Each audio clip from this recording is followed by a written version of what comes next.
Hello everyone and hello Libra. Itong reading na to ay para sa February 2026.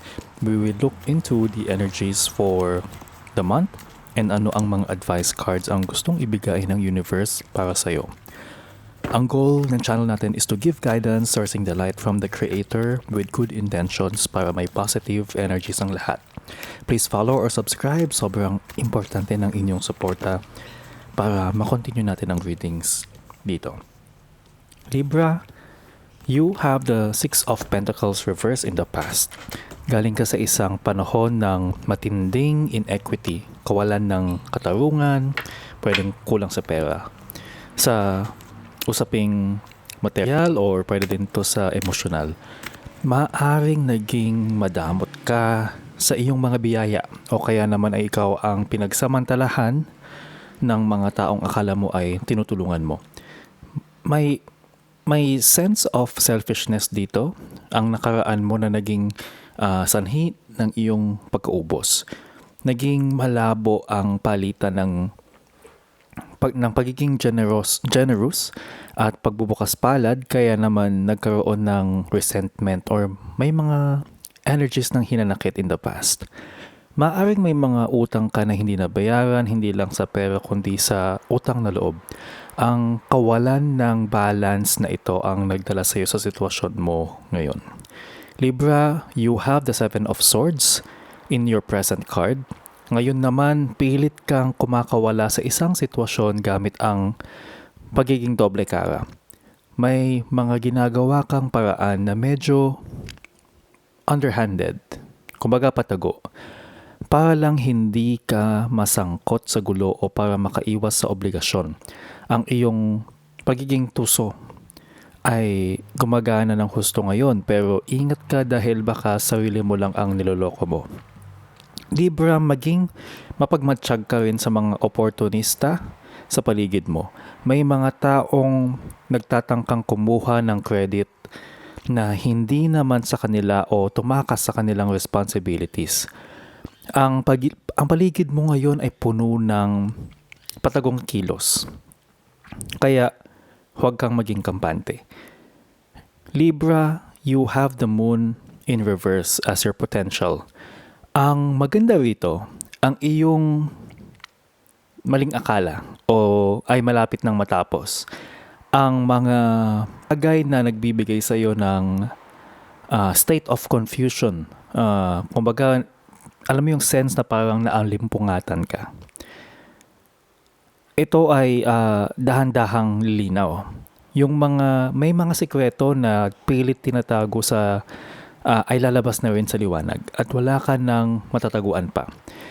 Matatapos na rin yung labis na paghihinala, yung minsan paranoid ka dahil makikita mo na ang katotohanan sa likod ng mga nangyayari.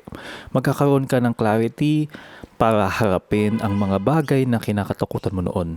Wala nang puwang ang pag-aalinlangan, panahon na para magising ka sa katotohanan.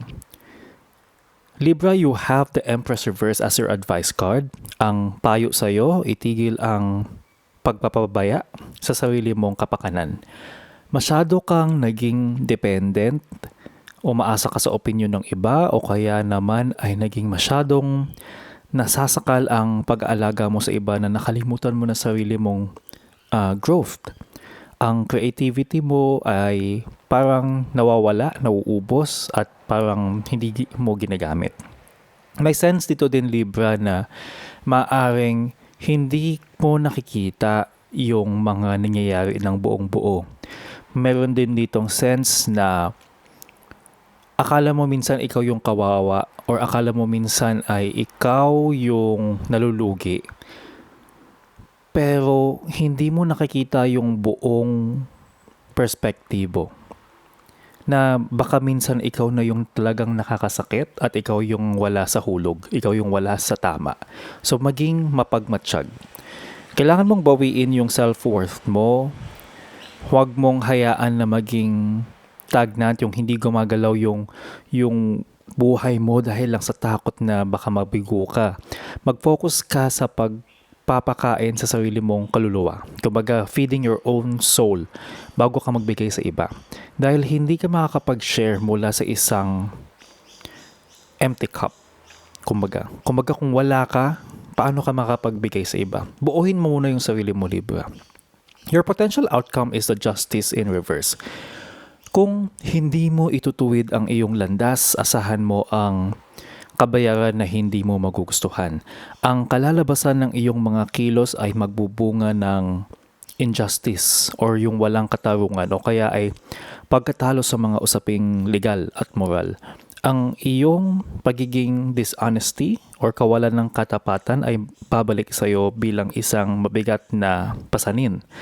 So maging maingat dito, Libra, kung ikaw ito. Hindi mo matatakasan ang accountability kung nagtanim ka ng hangin. Bagyo ang anihin mo sa dulo ng buwan. Ang pagiging unfair na ginawa mo or naranasan mo ay lalong lalala kung hindi mo ito haharapin ng may katapatan. Pagdating naman sa relationships ninyo, sa nakaraan ninyong love life, naging one-sided ang relasyon ninyo or baka pwedeng hindi siya masyadong naging healthy. Maaaring ikaw ang laging nagbibigay hanggang sa maubos ka o kaya ay ginagamit mo ang iyong yaman, resources para kontrolin ang partner mo. Nagkaroon ng power struggle, agawan ng control dahil sa hindi pantay na pagtingin. Ang generosity or ang pagbubukas palad sa pag-ibig ay naging may kapalit. Hindi naging tapat ang iyong affection dahil palaging may binibilang na utang na loob. Yung ganitong balance or imbalance ang naging lamat ng pundasyon ng iyong relationship. Sa kasalukuyan may pag-iwas na nagaganap sa inyo. Baka may mga pagtataksil o mga maliliit na pagsisinungaling na pilit tinatago para lang hindi mag-away. Ang inyong tiwala ay unti-unting nadudurog dahil sa kakulangan ng transparency o yung pagiging tapat. Kung single ka naman, mag-ingat sa mga lumapit na parang magnanakaw. Pagdating sa pag-ibig, may mga tao ang habol lang ay panandali ang aliw at walang balak maging seryoso. Huwag kang maging biktima ng kanilang manipulation. Malapit mo nang makita ang totoong pagkatao na nasa paligid mo dahil ang maskara ay matatanggal na rin soon. Ang kutob mo ay magiging tama at ang mga ilusyon tungkol sa pag-ibig ay mawawala. Ito ang panahon ng revelasyon na magpapalaya sa iyo mula sa pag-aalinlangan. Wala nang hidden agenda, ang mananatiling tago.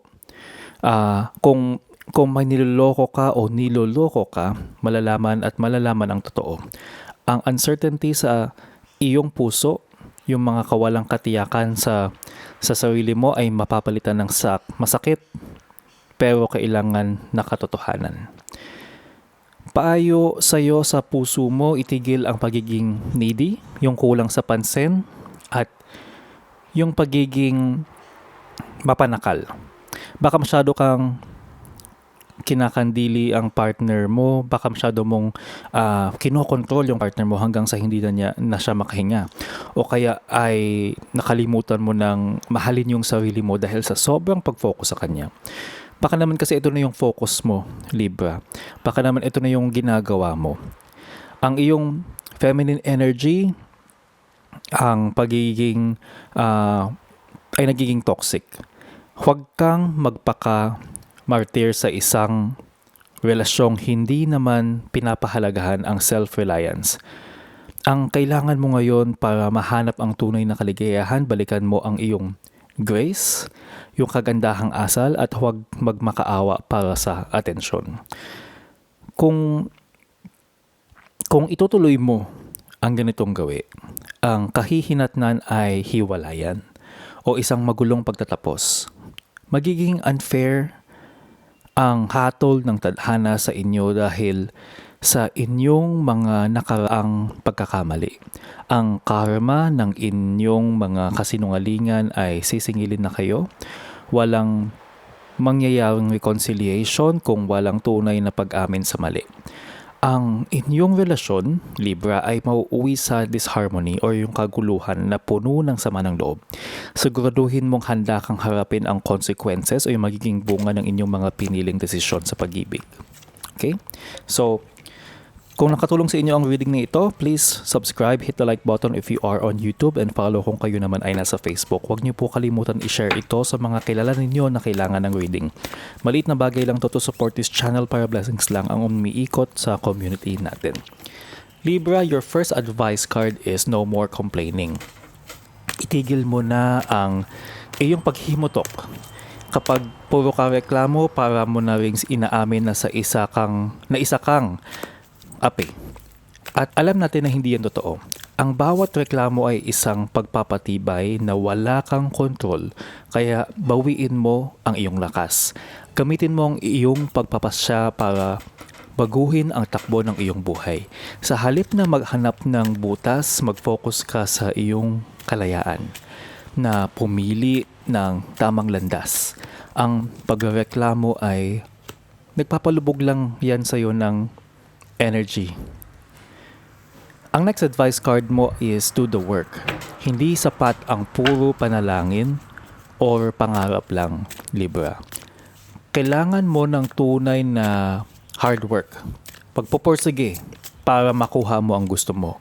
Kung nakikita mo sa Empress Reverse na parang walang nangyayari, baka dahil nakakalimutan mong gumalaw, ang iyong mga pangarap, priorities ay parang isang halaman na kailangan diligin araw-araw. Huwag kang maging tamad.